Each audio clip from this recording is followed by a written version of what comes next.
दर्शक नमस्कार, केके न्यूज मध्ये कुणाल कांबळे आपल्या सर्वांचं स्वागत करतो। राज्यात होऊ घातलेल्या नगर परिषद नगरपंचायतीच्या निवडणुकीसाठी आजपासून उमेदवारी अर्ज दाखल करण्याची प्रक्रिया सुरू झालेली आहे। त्यामुळे इच्छुक उमेदवारांनी शेवटच्या टप्प्यात आपल्याच गळ्यात उमेदवारीची माळ पाडून घेण्यासाठी गटनेत्यांच्याकडे धावपळ सुरू केलेली या ठिकाणी दिसून येत आहे। या नगरपालिका निवडणुकीच्या अनुषंगाने कोल्हापूर जिल्ह्यातल्या शिरोळ तालुक्यामध्ये वातावरण चांगलंच तापलेलं आहे।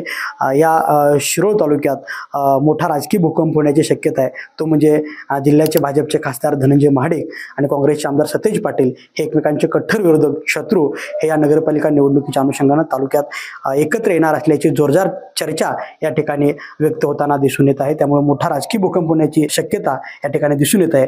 मात्र नेमकी यामागची वस्तुस्थिती काय आहे, नेमकी यामागची सत्यता काय आहे, हे लवकरच या ठिकाणी स्पष्ट होणार आहे। या नगरपालिका निवडणुकीच्या अनुषंगाने आज आपण शिरोळ नगर परिषदेचा आढावा या केके न्यूजच्या माध्यमातून घेणार आहोत। पाहायला गेलं तर शिरोळ नगरपालिका ही 2018 साली या शिरोळ नगरपालिकेची स्थापना झालेली आहे। ग्रामपंचायतीचे रूपांतर नगरपालिकेमध्ये झालं आणि 2018 साली प्रथम नगरपंचायतीची निवडणूक झाल्यानंतर यंदा होणारी नगर परिषदेची दुसरी निवडणूक आहे। या निवडणुकीमध्ये राजकीय वातावरण इथलं चांगलंच तापलेलं दिसून येत आहे। मागच्या निवडणुकीत पाहायला गेलं तर भाजप आणि राजश्री शाहू विकास आघाडी अशी ही प्रामुख्याने दुरंगी लढत झाली होती। भाजपचं नेतृत्व यादव गटाचे अनिलराव यादव आणि पृथ्वीराज यांनी केलं होतं, तर राजश्री शाहू विकास आघाडीचं नेतृत्व आमदार राजेंद्र पाटील यड्रावकर, काँग्रेसचे नेते गणपतराव पाटील, खासदार राजू शेट्टी, अमरसिंह पाटील यांनी हे राजश्री शाहू विकास आघाडीचं नेतृत्व केलं होतं।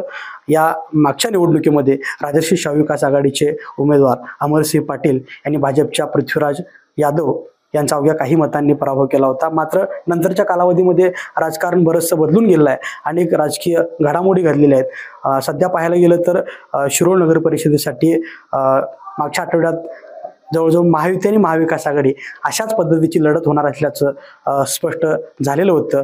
मात्र 2-4 दिवसामध्ये घडलेल्या घडामोडी आणि या घडामोडीमुळे राजकारण संपूर्ण बदलून गेलेलं आहे। सध्या शिरोळमध्ये भाजप प्रणित ताराणे आघाडी आमदार डॉक्टर राजेंद्र पाटील यड्रावकर यांची राजश्री शाहू विकास आघाडी, तसंच शिरोळचे युवा नेते पृथ्वीराज यादव, काँग्रेसचे नेते गणपतराव पाटील, माजी खासदार राजू शेट्टी, आमदार सतेज पाटील यांची यादव आघाडी अशा पद्धतीने शिरोळमध्ये तिहेरी लढत होणार असल्याचं स्पष्ट झालेलं आहे। त्याचप्रमाणे पर्यायी आघाडी म्हणून आंदोलन अंकुशने देखील यापूर्वी निवडणुकीमध्ये उतरण्याची घोषणा या ठिकाणी केली आहे। त्यामुळे शिरोळमध्ये अशा पद्धतीनं प्रामुख्याने तिहेरी लढत होणार असल्याचं आपल्याला पाहायला मिळणार आहे। ताराणे आघाडीकडून या ठिकाणी निवडणुकीच्या रिंगणात उतरलेले आहेत त्या म्हणजे हातकलंगडेचे आमदार, भाजप जनस्वराजचे आमदार अशोकराव माने यांच्यासून, तसंच माजी नगरसेवक डॉक्टर अरविंद माने यांच्या पत्नी सारिका अरविंद माने यांचं नाव जवळपास ताराणे आघाडीकडून निश्चित झालेलं आहे। त्यांच्या नावावरती शिक्कामोर्तब झालेलं आहे।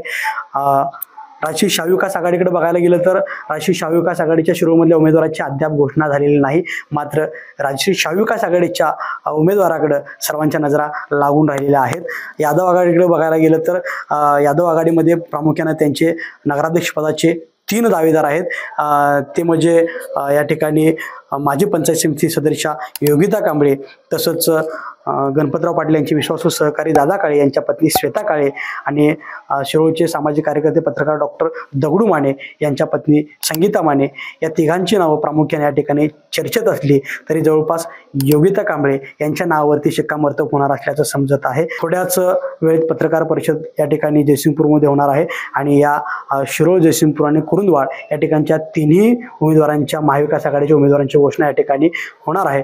त्यामुळं योगिता कांबळे यांच्या नावावरती शिक्कामोर्तब होणार असेल तर गणपतराव पाटील यांचे विश्वासू सहकारी दादा काळे हे नेमके या निवडणुकीमध्ये कोणती भूमिका घेतात याकडे सर्वांच्या नजरा लागून राहिल्या आहेत। कोल्हापूर जिल्ह्यातील सुझुकीची एकमेव डीलरशिप म्हणजे मोहिते सुझुकी। 16 वर्षांच्या प्रदीर्घ अनुभवासोबत तुम्हाला इथे मिळेल सेल्स, सर्व्हिसेस आणि स्पेअर्स एकाच छताखाली।